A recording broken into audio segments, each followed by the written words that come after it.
Hello, everybody, and welcome to the Catholic Truth Podcast. We have another amazing testimony today with Kirti, and she is going to be sharing her journey from Hinduism in New Age to Jesus Christ and the SSPX cult, and the fact that she has had a lot of experience with radical traditionalists and the culty mindsets that they have, the mentalities, the beliefs, theology, many of which are not even Catholic, even though they claim to be more Catholic than the Pope. And she's going to be sharing a lot of these today, but mostly her story of how she even got to out of New Age in Hinduism and to Jesus Christ in the SSPX, and then finally home to the Catholic Church. And I'm super excited to hear her testimony today. It's a doozy. I don't know how long it's going to go. We might have to have a part two or split it into, but I'm super excited. So Kirti, welcome to the show. Thank you for joining us. Thanks for having me.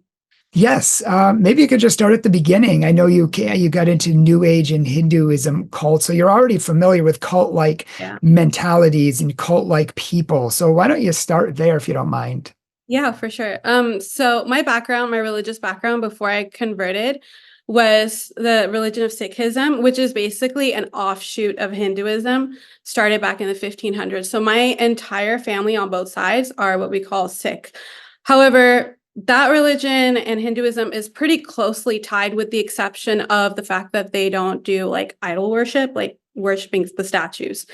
So I was very familiar with Hinduism growing up, as well as my own religion. And I didn't really get introduced to Catholicism until I met my husband 13 years ago, back in 2010, who is Catholic.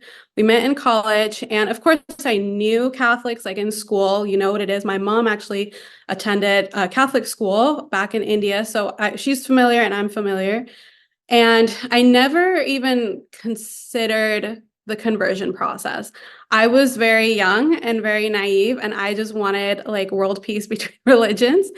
And when I met my husband, I started going to church with him, just, with his family. And we went one Christmas to a church and it was fine. And then there was a church in our town that, in the city that we were going to college to, and it was beautiful. Like they had stained wall art, the stained glass, the beautiful, like the ceilings painted with the angels. It was just heavenly. It was stunning. And I'm a very visual person, and I really enjoyed the aesthetics of the chapel, the art, the music, the incense. But the thought of conversion was not in my mind. My thought was, I come from one religion, he comes from another religion. We'll raise our children, together. It's very common for Indian couples actually to do that. They will, if one person is of one religion, another is another, then they will often just blend their religious beliefs. So it wasn't anything different for me to even consider that. And I decided that it might be good for me to become a bit more familiar with Catholicism, if not for the conversion process, and at the bare minimum to raise our children Catholic. And so we started frequenting Mass every Sunday. However, part of me was still kind of scared, because there's a thing with, you'll see this in a lot of Asian families, not strictly Indian, you'll see this in a lot of Asian families, is family approval on everything. And religion is very tied in with your family's identity, their honor, their reputation. It's just one of those things that your family identifies with very, very strongly. And I remember at one point I was even told by one of my parents, you may go to church with him, but don't think about converting, just stay with your religion. And one of the things that I was often taught as a child was, you're born into a certain religion for a reason, which has its own flaws. And so it wasn't really a thought in my mind that I should convert. And so I felt really uncomfortable about the fact that I was going to Mass with him. And I was not very forthcoming with my family about the fact that I was doing that. And there were times I felt kind of like, almost like I was struggling internally with, like, I was being drawn to Catholicism, but I would like take 2 steps forward, 1 step back kind of thing. I was watching EWTN with my husband. He was kind of reverting back to the faith. He was not a practicing Catholic at all. So he was reverting back. He was starting to be more interested. It was good for both of us, but it was scary for me. A sense of comfort and peace was very foreign sensation for me. We moved to a different city in the California Bay Area, and there was an RCIA group very, very close to where I lived, like walking distance at that church. But anyways, I really, really liked this, this parish. It was new. It was in the countryside. It was, the priest was great. He was an Episcopalian priest prior to his conversion to Catholicism. And then he became a Catholic priest. So some of the priests in the ordinariate, they are married, and he was married. I think he has like 8 or 9 kids now. But he was really great. He was very helpful to me in my conversion process, and just, I really, really liked the church. But what I really, really wanted to see was the Latin Mass. I really wanted to see the Latin Mass because, like, if this ordinariate Mass was, so reverent, imagine how much more beautiful the Latin Mass had to be. But I couldn't find one nearby. I lived in Houston at the time, in a suburb, and the nearest one was, I guess, about an hour and a half away from me. I didn't want to drive that far. Well, it turns out I had a friend of a friend who was Catholic. I saw her miraculous medal. I was like, oh my gosh, are you Catholic? And we just hit it off. She was a much older lady than me as well, older than my parents. But we just hit it off because she's Catholic. And I remember at lunch one time I asked her where she went, and it turns out she went to the St. Michael's parish that was down, an hour and a half away. And she was like, you should come. It's a Latin Mass. And I got very excited. And I told my husband, and I was like, I really want to go check it out. I've never seen a Latin Mass before. Let's go. So we did. The following Sunday we went. And this was back in the summer of 2002. We went, and it was a low Mass. So they have the low Mass and the high Mass, which, by the way, they also had in the ordinariate. They have a low Mass and a high Mass. And just the low Mass itself, it didn't have, the incense or anything like that. It didn't have, all the music, but I still really liked it. I really, really liked it. And I liked the fact that I knew, some of the people that were going there. And when I asked a little bit more about, like, oh, like, is this diocesan? Is this, like, what is this? It was SSPX. I didn't know what SSPX was. I had never heard of the SSPX. Oh, fascinating. Tell me more. So they tell me, well, SSPX is a fraternity of priests who want to maintain the Latin Mass and maintain tradition. They just want to keep it up. Oh, great. That sounds great. As someone who's, fresh out of conversion, that sounded, wonderful to me. Like, there was nothing to indicate that anything was wrong with that to me at the time. And so for a year, that's what we were going. And I'm not sure if you want me to, like, talk a little bit about my experience with the SSPX before I talk about how I got out of it. Yes, yeah, sure. Yeah, definitely. Questions? Yeah, no, I know that you you experienced a lot in the SSPX that concerned you. And, maybe you can go through a whole bunch. Yeah, feel free to, go down that road. Let's pull the thread. Yeah, okay. Well, I want to also preface by saying that some of it I experienced in that parish. Some of it was through social media. So social media is, like, there's good to it and there's bad to it, right? And so you're going to have the people that are very helpful and very, you're going to get a lot of good information. And then you're going to find that is full of extremists. And I somehow managed to end up right there in that extremist corner or something like that, because I ended up in that corner as someone who wanted more tradition, who wanted more, just, I don't know what I wanted. I felt like I wanted, things to be more reverent, almost like as if the ordinariate wasn't reverent enough. I wanted something even more. But anyway, so some of the things I experienced at that SSPX parish specifically. Well, first off, I want to say that the priest was really great. He was really great. He was very nice and he explained things very well. And he was a kind person. I don't want to go so far as to say, like, he's the problem. He was not the problem. He was very great. Great homilies, great whatever. Some of the things, though, that the homilies would kind of get into, that towards the end, because I was there for about a year, towards the end started sitting not right with me, was we would get into talks about Pope Francis. We would get into talks, and they were not flattering, charitable talks at all. You and the priest would get into these talks, or just people in general? Yeah, the homilies. Okay. Yeah, so the homilies, he would talk about, things that Pope Francis was up to that, were wrong. And, and I don't even remember all of them at this point because Mass was so early in the morning. I don't remember all of them, but I remember at the time we were all nodding and, like, in agreement with him. He would also have a series of talks where he would go through the new mass and point out all the flaws with it, and then tell us like why it was dangerous to our soul to go to the new mass. Towards the end, when he was still talking about this, like towards the end of my time at that parish, I started to feel like, is this really what a homily should be about? Like, it just didn't feel right to me. But I got involved with the ladies group there. Yeah, let me just say that, that's one thing I found interesting from your conversion story is that you said they almost never, if never, ever talked about scripture. Like they never Yeah, talked about the yeah, readings. They never, yeah. taught you about the readings. They never taught you about spirituality. It was only why the Novus Ordo is evil, why Pope Francis is evil, and all these other things, which is literally backwards in what you're not supposed to be doing at the Mass. I mean, it's Yeah. literally supposed to be taking off on the scriptures. Yes, absolutely. And that's what would get me too. I'd be like, isn't it like, aren't we supposed to, like, didn't we do readings today? Like, should we not talk about what we read? Like, that's what I wanted to know, like, because I had just started reading the Bible, which, I'm almost at the New Testament now. So I read the Bible every single day. I read a couple chapters every single day. So for me, I wanted to get more understanding behind what I was reading. I don't always understand what I'm reading. I think a lot of people can say that. And so that's what I wanted. I want clarification. I wanted, how do I apply this to my life? But no, we got a lot about the new mass. We got a lot about we got music lessons, which was great. I like, learning to sing and all that too.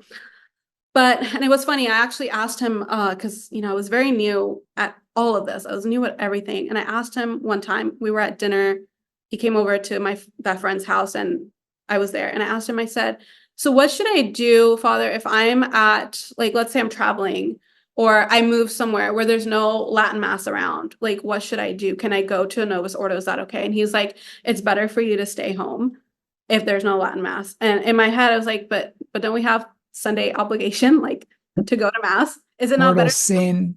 Yeah. Is it not better to go to some mass than, but I didn't question him. He's a Catholic priest and what do I know? Right. So I did not question him, but there were some things during that conversation that kind of and that was probably just a few months before I decided that this was not working for me, that were kind of concerning to me. For example, one of the things that we'll notice a lot with those who are radical traditionalists is the sense of modesty for women. There's a huge, huge emphasis on women wearing skirts only, women covering, down to their arms, to their elbows.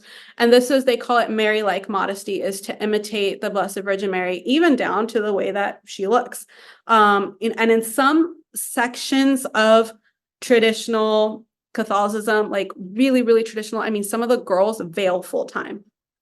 They veil all the time. And I don't want to, I'm not here to say what they're doing is wrong, but the attitude of a lot of these women was kind of.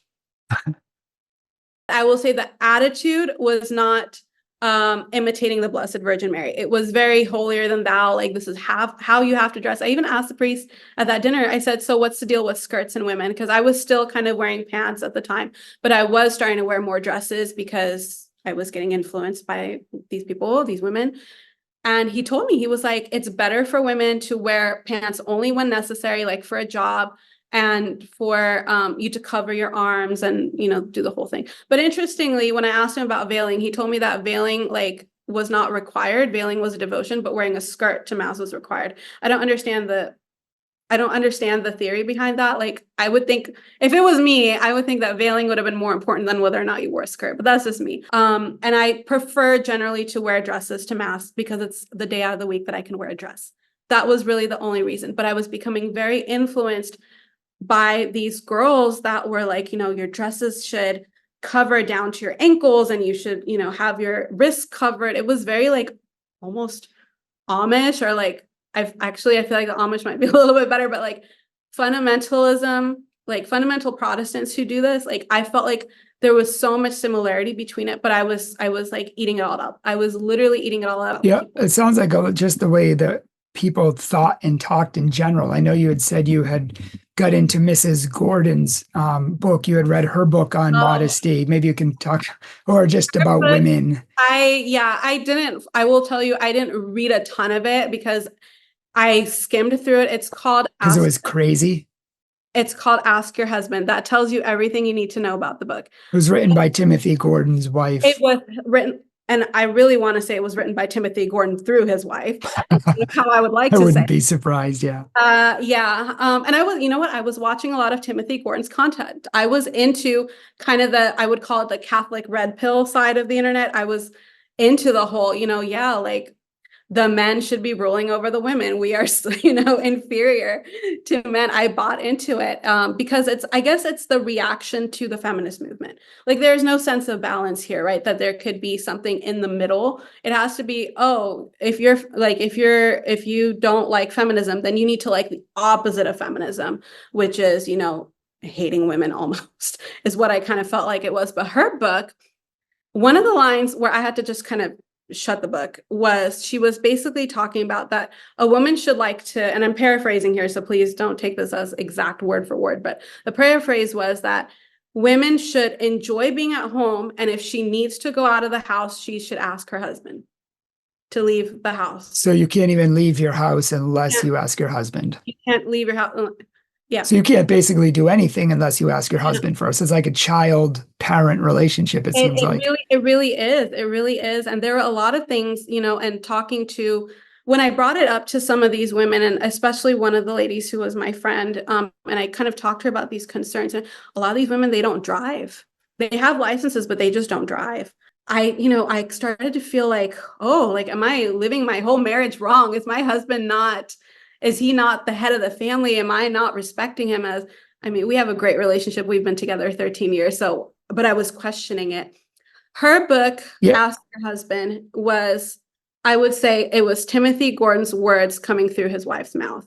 Yeah, because they were saying you're not even allowed to work. You can't go out. You can't do anything. Even if you want to, you can't basically do anything. I remember reading Bryan once, and I don't remember exactly where I read this, but Timothy Gordon even had said that, I want to say one of the saints, I think it was maybe Saint Teresa of Avila, or one of them who was a doctor of the church, that women could not be doctors of the church. Like they just couldn't, like they could not be. And like some of these radical traditionalists, and especially at that SSPX church, they don't believe in some of the saints who are women, like Saint Gianna or Saint Zelie, Saint Zelie and Saint Louis, who are Saint Teresa's parents. They don't talk to them, like talk about them like they're saints. They just refer to them as Saint Teresa's parents. Like they're not considered saints.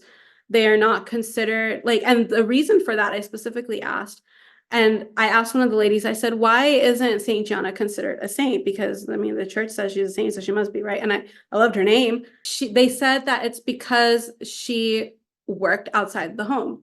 And if a mother works outside the home, it's sinful. And that was also then reiterated by Timothy Gordon and his wife, and in that book, that if a woman can have a hobby, she can have a hobby that she can make a little bit of money from on her free time, but she cannot work because it's a sin for a woman, like a mother specifically, to work. There were a lot of things in that book, Bryan, I would really, really disagree. I could go through a lot of Speaking about cult-like, right? That's like totally a cult mentality. One of the things he said also that really struck me was that a husband, or a to-be husband, a fiance or whatever, does not need to ask the permission of the woman's father to marry her, because they're basically an island. And to me, it just seemed like he was so intent on keeping the woman isolated from everything except from him. Which is 100% a cult-like mentality, where she loses herself, she loses who she is, she becomes someone else, which is basically his slave, to do what he wants, when he wants, how he wants. She has to ask permission for to leave a house. Yeah. She's like a child. Or Muslim. Yes. I don't want to go that far, but yes. So I was reading all these books, Bryan. I was in this corner of the internet where it was a lot of, there was even talks, and you see this more with Protestants, but it was coming up. Sorry. Let me just back up a second. I think it's very interesting that SSPX say that they accept Pope Francis. They accept him as the vicar of Christ, but they only do on paper. They do not actually accept the Pope. If they did, they would obey the Pope. If the church says these are saints, the SSPX says, oh no, those aren't saints. They can't be saints because they worked outside the house. You know, so basically they're saying what the Pope says, what the church says is actually not correct. That means you don't accept the church. That means you don't accept the Pope. And there's so many examples of that they accept it on paper, but not in reality. Yeah. That's what I was starting to see too, because I was also really interested in like the Divine Mercy devotion, for example. And this was like almost like an unsaid no-no, like in the SSPX. And I asked he was one of the elders in the church, he's a lawyer, he's, very prominent elder in the church. And I asked him, I said, so what's the deal with the Divine Mercy? Like, can I pray it? And he basically told me that the Divine Mercy Chaplet is the devil's way of trying to not get you to pray the rosary. Like, it was making it shorter and easier. And since you're praying it on rosary beads, it's, the devil's way of saying, like, don't pray the rosary because that's more powerful than the Divine Mercy Chaplet. And so it's better if you don't pray the Divine Mercy Chaplet. Well, I really wanted to pray the Divine Mercy Chaplet because it just, I don't know, I was drawn to it and I wanted to pray it, but then they told me don't do it. So I didn't do it. There were a lot of apparitions too that that the church approves of that they don't approve of. And they pick and choose like what saints, are okay to pray to or to talk to or anything like that. There's certain saints that aren't like any of these. I think it's Blessed Carlo Acutis. I want to get his name right.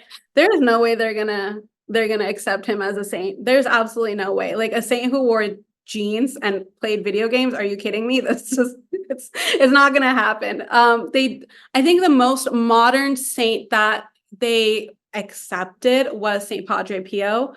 That was there's Saint Teresa of Calcutta. No way. She was not a saint according to them.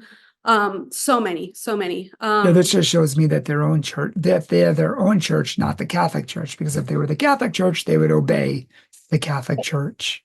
And so, yeah, and there's so much like with Pope St. John Paul II, he's not a saint, and they would say like, we believe we know that Pope Francis is the Pope, like we're not denying the Pope, we're not set of a contest.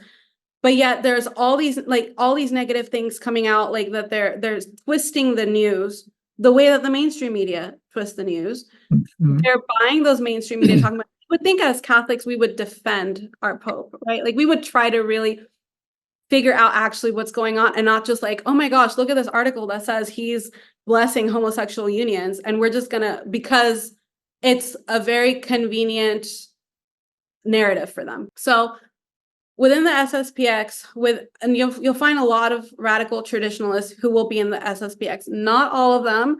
Some of them do still go to Novus Ordo. Some of them go to like FSSP or some other Latin mass.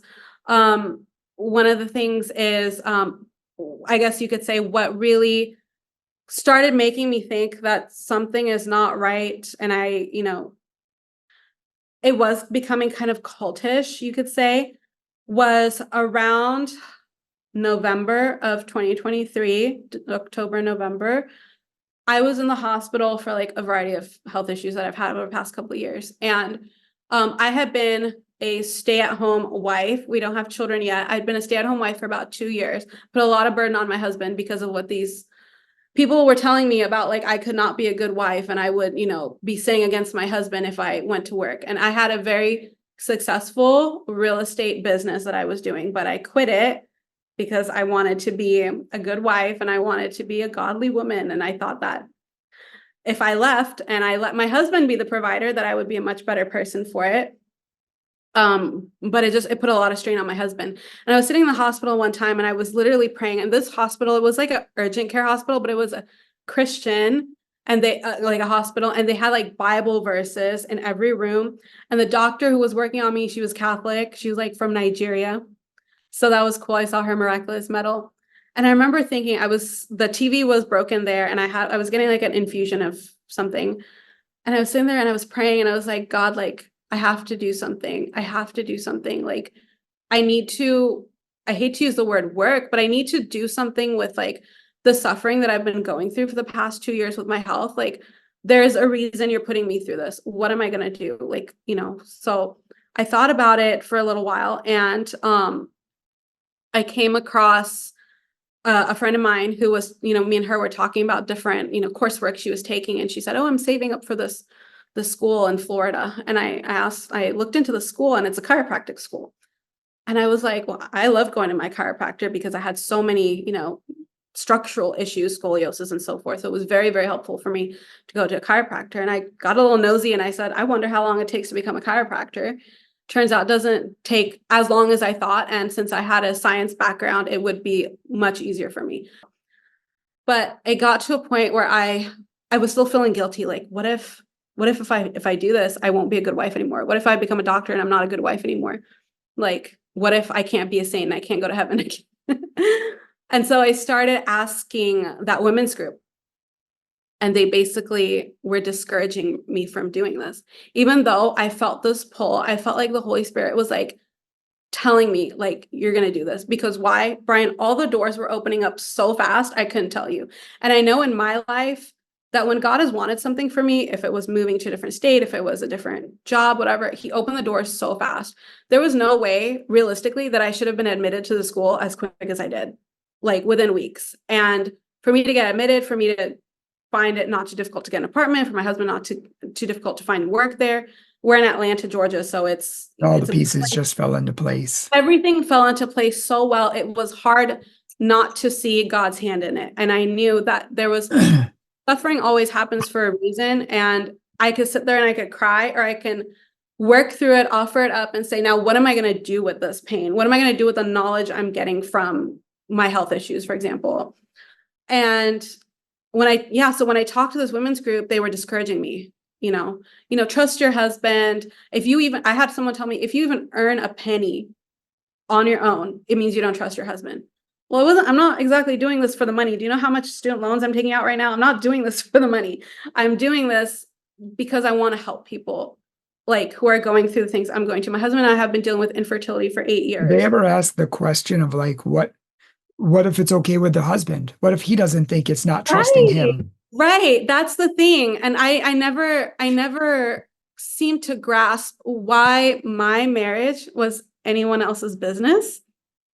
It's between me and my husband and God. And if my husband is encouraging me and telling me, go for it, do it, who am I to say, He's clearly not threatened like those other. No, he's not actually. And that's the interesting thing, Bryan. In our entire relationship, I've always been more of an entrepreneur. I've ran 2 businesses. I've always out-earned him, but he's never been intimidated by it whatsoever. He's always been very proud of me for my accomplishments. And I've been proud of myself. That's because he actually loves you, and he actually wants you to grow. And, that's what love does. Love wants to see the other person grow and become the best version of themselves, not stay subject to me as a doormat. He doesn't see me as his inferior. He doesn't see me as his maid. He doesn't see me as his chef. He's the kind of man. Honestly, it's very Islamic. It's very Islamic. You're right. And, honestly, he's the type of guy who would say, I don't care who cleans the toilet as long as it's clean. Like, he would be fine if I hired someone to clean it. He's not insisting that I be the one to clean it because it's my job, because you're the woman and no, there's none of that in our relationship. We have semi-traditional gender roles. It's not something, and that's something you'll find a lot with these radical traditionalists, is they idolize traditional gender roles to the point, like, the woman has to cook, the woman has to clean, the man has to go out and work, the man has to do the manly chores, and then he gets to come home and do absolutely nothing while she serves him, even though she's washed the kids all day and cleaned the house all day and probably worked harder than he's ever worked, but she still has to keep serving him, and while he does nothing. Her job is 24/7 if she's got children. She doesn't get a lunch break. She doesn't get a happy hour. Exactly. A time to, go chat with coworkers or, go talk to another adult. And yeah, there's sections that I've read on Instagram and things where, the husband should not have to change a single diaper. The husband should not have to get up to, deal with the child if they're in another room. The husband should not have to do anything with the children except, like, teach them just basic things like the faith or whatever. Like, they don't need to really do any of the nurturing because men are not nurturing by nature. Did you ever find anything like, so far in the SSPX, you've arrived here and you haven't had scripture exegeted, you haven't had spirituality given to you, you haven't been taught how to be holy except for really weird oddball ways. You've heard extremism on chauvinism and male and female roles. You've had extremism on saints and women can't work or leave the house. You have racism and anti-Semitism, which you haven't even talked about yet. I mean, do you feel like you received like anything holy or godly? I mean, everything from most things from SSPX and almost everything from Sedevacantism just seems negative, negative, negative, doom and gloom constantly. Like there's nothing good or holy or something that will make you happy or joyful. Like, don't even be happy because that's a sin. Like that's what it seems like. Yeah, no, you're right. And now that you put it that way, like, was there anything that I felt like helped me become holier? No. No, So interesting. it helped me become more judgmental. It helped me become more like, Pharisaical. that's the word. I would look at women. We would get a lot of new people coming to some of the masses at the SSPX, and I would start to evaluate their outfits. And then I kind of caught myself and I was like, why am I doing this? Like, it's none of my business what they wear. It's their first time. Someone will tell them the rules. But I would catch some of these older women like scolding new girls who were coming in. You can't wear pants. You have to wear a skirt. You have to veil. You can't go receive unless you're wearing a veil. All these other things. And actually, all of these things that the Catholic Church doesn't teach. They don't teach it. And actually, the priest wasn't even that concerned about it. It was the people kind of just like vultures around a new person, forming them into their little, molding them into what they wanted. They wanted that person to become. We got a lot of young people, young, like younger than me in their early 20s who are newly married coming to the SSPX. It scares me to think what kind of people they'll be in 10 years if they keep going there. Yeah. Especially the women, especially the women. I mean, one of the girls I talked to, she was barely 20. She was married, very nice, sweet couple. But when I asked her, I said, oh, did you go to school? What'd you do? She just stays at home. No kids, just stays at home. And what's really odd is that a lot of the men who are in SSPX and Sedevacantism, they also many times stay at home, like especially single men. They'll because the outside world is evil. You don't want to go out into the evil world. They can't hold down jobs. They can't actually socialize in public. They just stay in their mother's basements and write books about how the world's going to end and everyone's, evil except for them. And just from beginning to end, it's just such extremism. That doesn't mean everyone in the SSPX is extreme because they're not. There's a lot of good people in there. But there's a whole wide range of extremism within it. In fact, my priest is a Latin Mass only priest, and he says there's probably at least 50% of his church who's nuts. Like it just seems to, bring in an extremism of its own. And he said they won't even listen to him. They're just nuts. They just make up their own church. And that's really, really, really sad and scary when you think you're the church. Instead of just listening to the church, these people are doing whatever they want in their extreme racism, their extreme anti-Semitism. Like you can't even marry someone who's not your race that you were saying. Like all of these things are quite concerning. Yeah. And it's not Catholic. None of it is Catholic. So yeah, the heart and the intention matters so much. And I can really see how much of some of these radical traditionalist so-called Catholics is really just a cover up for like red pill, almost like male supremacist views. And they just want to make the woman. And what really bothers me is how many women are buying into this, how many women are parroting these same things. And there's probably more women, I want to say, on some of these Instagram accounts that are sharing these toxic views and putting. Well, they have to convince themselves. They have to convince themselves that their life is, great, sitting at home and, not feeling like just by telling everyone else they're wrong. They're trying to make themselves feel right. Yeah. Yeah. And when I would talk to some of these women, they would tell me that like motherhood is like the way to heaven for women. Like it is like it is the ultimate, the pinnacle. Basically, outside of being a mother, there's nothing better you could do, and I agree that once you're a mother, that's probably the most important thing you will ever do in your life is have your children and raise them and things like that. With the exception of religious life, of course. With the exception of religious, and that was the which is actually the pinnacle. Right. But to a lot of these traditionalists, it was like motherhood is like on a silver platter. Like it's I like, mean, in some ways, I agree. yeah, I've heard it once said that all of your jobs and everything you do in life is to prepare you for the ultimate vocation right. of motherhood. So, I without bringing it to the extreme, I can Yeah, agree. I can agree too that like once you're a mother, that's probably the most important thing you'll ever do in your life.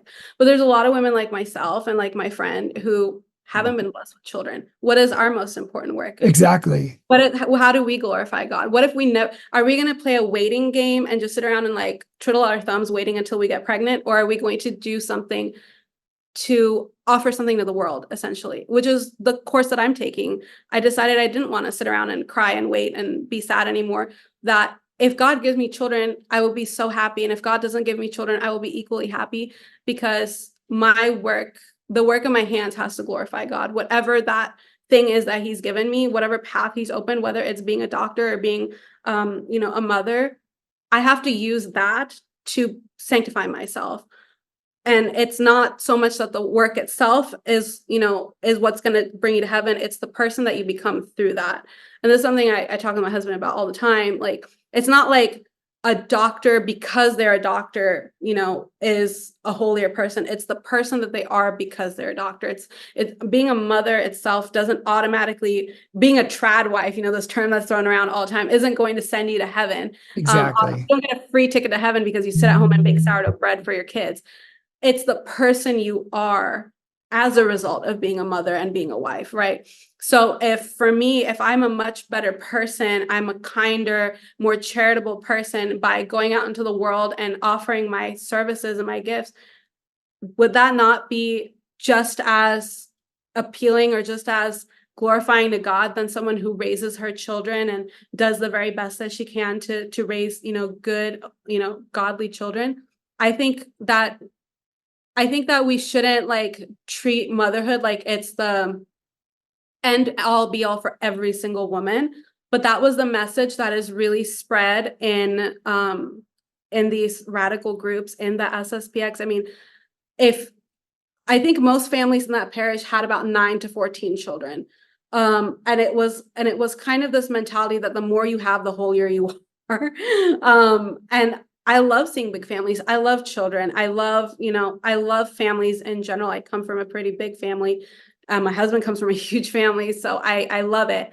But at the same time, I'm not blind to the fact that there are women like me who it may never be our future. I'm in my mid-30s. It may not happen. I don't think that makes me any less valuable to God because I wasn't able to Exactly. have children. I'm okay. I'm okay with whatever. I've had my time to cry about it, but I didn't want anyone to make me feel bad for the cards I was dealt in life or the cross that I have to bear.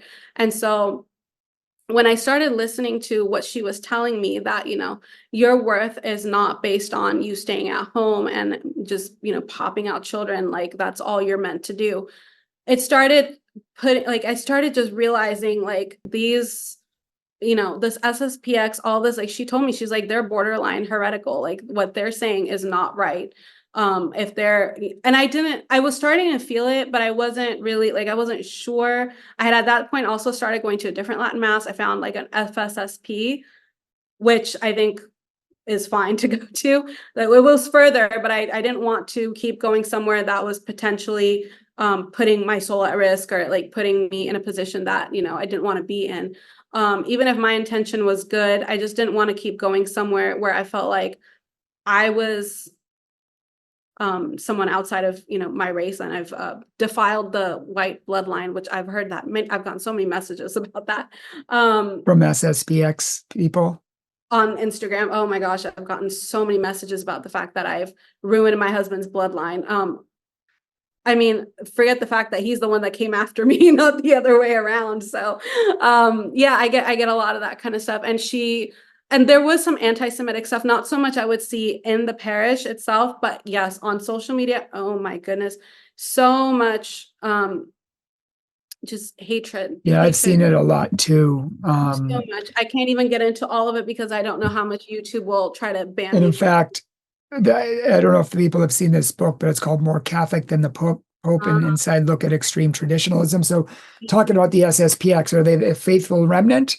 Or are they fanatic schismatics? Obviously, they're fanatic schismatics who are not in communion with the church. We're not allowed to attend their masses because they don't have any active ministries. Pope Benedict said that, and he actually said they will never have active ministry or illicit ministry until they fix their heresies and submit to Rome, neither of which they've done. So my question for you is, how did you get out and how did you get back to the Catholic Church? I got out simply by saying, I'm not going here anymore. I got out of that women's group. I threw away all my SSPX books that they had given me to try to convince me, that Marcel Lefebvre. Oh, yes. Yeah, that he was Archbishop Lefebvre. Bishop Lefebvre, that he was like, it gave me like a stack of books. I basically just threw it all away.